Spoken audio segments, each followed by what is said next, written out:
Capítulo 8. El peso de la raíz. La paz que siguió a la defensa contra los espectros era distinta. No era la quietud de antes, cargada de cosas no dichas. Era un silencio cómodo, el de un mecanismo complejo que, tras un ajuste doloroso, por fin encaja. En la mansión Okage, la energía había cambiado. Donde antes había líneas divisorias invisibles, ahora había puentes, tenues pero transitables.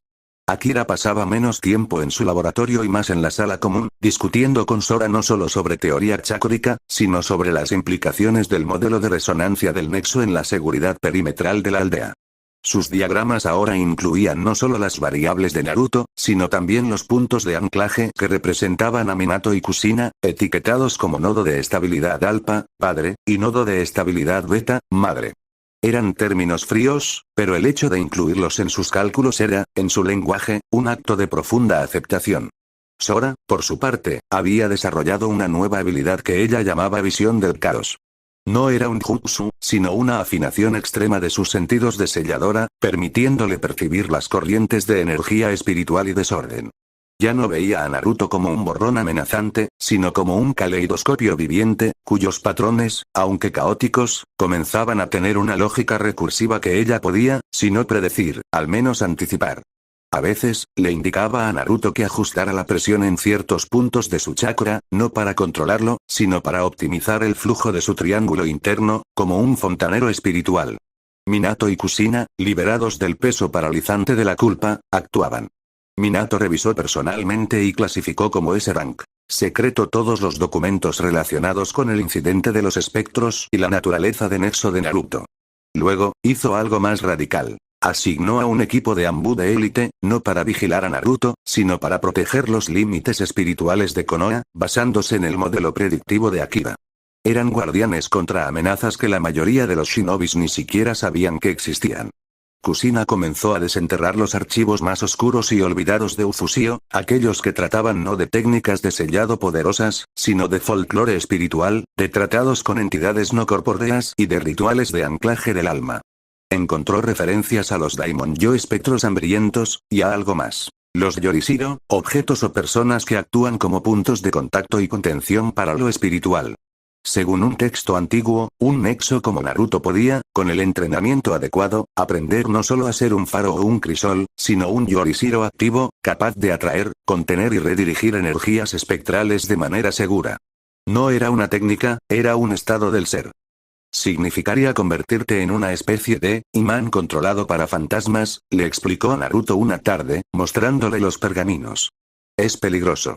Pero también es una forma de proteger a otros, dirigiendo esa atención hacia ti, donde podemos defenderte. Naruto lo pensó. Durante toda su vida, su diferencia había sido una carga, un peligro para él y para los demás. La idea de que pudiera transformar esa misma cualidad en un escudo para su familia, incluso para la aldea, resonó profundamente en él. Enséñame, dijo, sin vacilar. El entrenamiento fue arduo y extraño. No implicaba lanzar jutsus o perfeccionar sellos. Implicaba meditación profunda, guiada por Kosuke Shikigami y Kushina, para que Naruto aprendiera a afinar su propia presencia espiritual. Tenía que aprender a distinguir entre el brillo pasivo de su Ziki y una influencia activa, un llamado deliberado y controlado. El fragmento del Kyuubi era crucial en esto. Para llamar a los perdidos y hambrientos, debes saber cómo suena el hambre, le susurraba el eco de la bestia en sus sesiones meditativas. Yo lo conozco. La hambruna de libertad, de espacio, de ser completo. Es un vacío que grita. Tu triángulo puede resonar con ese vacío, pero llenándolo con algo distinto. No con más vacío, sino con estructura caótica. Una jaula hecha de ruido fue el fragmento quien le dio la primera herramienta real, el rugido del eco. No era un ataque sonoro, sino una pulsación espiritual sintonizada, una onda de pura identidad caótica que Naruto podía proyectar. No dañaba la materia, pero hacía que las energías espirituales inestables se cristalizaran momentáneamente, haciéndolas vulnerables a sellos o a la purificación. Mientras tanto, en el mundo tangible, las consecuencias del reequilibrio familiar empezaron a manifestarse de formas inesperadas. Akira y Sora, al haber profundizado tanto en la naturaleza espiritual y caótica del chakra, hicieron descubrimientos que revolucionaron sus propias especialidades. Akira, al intentar crear barreras que pudieran resistir la corrosión del Zip para entrenamiento, terminó diseñando un sello de absorción adaptativa. En lugar de repeler una energía, la absorbía en pequeñas dosis y la redistribuía como calor inocuo. No servía contra un ataque directo, pero era perfecto para proteger instalaciones sensibles de fugas de chakra corrupto o residuos espirituales. El departamento de logística lo consideró un avance monumental.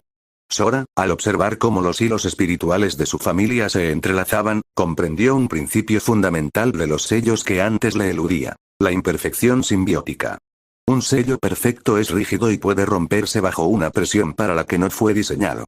Pero un sello diseñado con pequeños canales de caos, puntos donde se permitía y guiaba una mínima inestabilidad, era mucho más resistente y adaptable. Comenzó a rediseñar las barreras de contención de la prisión de Konoha con este principio, creando defensas que eran, literalmente, imposibles de predecir y, por tanto, de desactivar para un intruso. Un día, durante una sesión del Consejo Ampliado para discutir la defensa de las fronteras, Akira presentó su modelo de amenazas espectrales como una variable de riesgo real.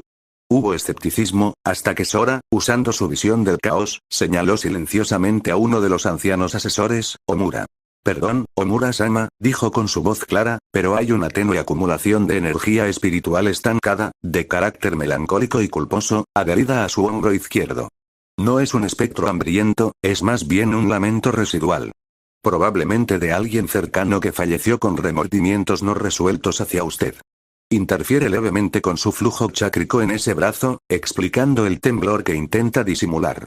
La sala enmudeció. Omura palideció. Era verdad.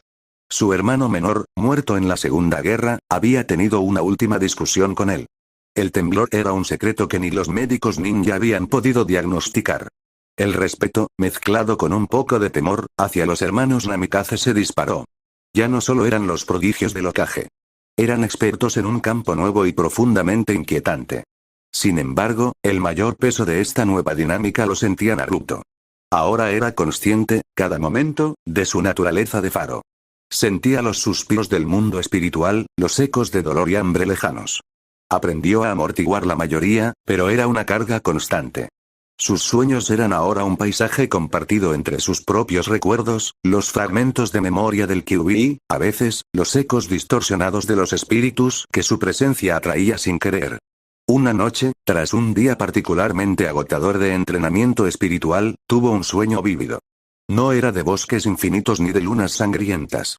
Era de una casa quemándose bajo una lluvia silenciosa. Y una figura, borrosa, de pie entre las llamas, no gritando, sino cantando una canción de cuna triste. La sensación no era de hambre, sino de una pérdida tan profunda y arraigada que era casi geológica. Un dolor que se había convertido en una característica del paisaje espiritual, como un árbol retorcido por el viento constante. Al despertar, compartió el sueño con Akira para el modelo y con Sora para su análisis espiritual. No es un espectro hambriento, dijo Sora, frunciendo el ceño. Es más antiguo. Más arraigado. Un duelo enraizado. No busca alimentarse. Ya es parte del lugar. Pero tu sueño sugiere que tu resonancia lo está despertando. La ubicación, pidió Akira, consultando mapas. ¿Detalles del terreno? Naruto describió la casa, las montañas al fondo, el tipo de vegetación. Akira cruzó referencias. Concuerda con un área en las fronteras del país del Hierro, cerca de un antiguo pueblo minero abandonado hace 2 generaciones por un desastre. Un incendio, según registros oscuros, precedido por una tragedia familiar. El lugar tiene fama de estar triste. Minato, al enterarse, vio no solo una amenaza, sino una oportunidad. Una misión de investigación y, posiblemente, de sanación espiritual si el fenómeno lo permitía. Sería la primera misión de su tipo. Y un campo de prueba para las nuevas habilidades de todos. No es una orden, le dijo a Naruto. Es una elección. Podemos ignorarlo. Tu presencia podría agitarlo sin necesidad. O podrías intentar comunicarte. Como un Yorishiro. Para entenderlo, y tal vez, darle paz. Naruto miró a su familia. A Akira, esperando datos. A Sora, ansiosa por observar un fenómeno tan puro. A sus padres, listos para respaldarlo. El fantasma que una vez fue ahora tenía un lugar, una función y gente que lo respaldaba. Vayamos, dijo. No quiero que su canción de cuna siga siendo tan triste. En la antesala de la misión, mientras empacaban, el fragmento del Kyuubi murmuró en su mente. Un dolor que se ha vuelto lugar. Interesante. Eso es lo que casi me convierto, en el odio de los humanos. Un duelo enraizado en el alma del mundo. ¿Y qué se hace con algo así? Pensó Naruto. No se lucha. No se consume. Se escucha. Y a veces, al escuchar de verdad, la historia por fin puede terminar. Naruto asintió para sí mismo. No era un shinobi tradicional. No era un prodigio como sus hermanos. Era un nexo. Un operador caótico. Un Yorishiro en formación. Y quizás, también, podía ser un curandero de las heridas que el mundo ni siquiera sabía que tenía. El peso de su raíz, esa conexión espiritual ahora fortalecida con su familia, ya no lo hundía. Lo anclaba. Y desde ese lugar firme, podía enfrentar las tormentas, tanto las de este mundo como las del otro.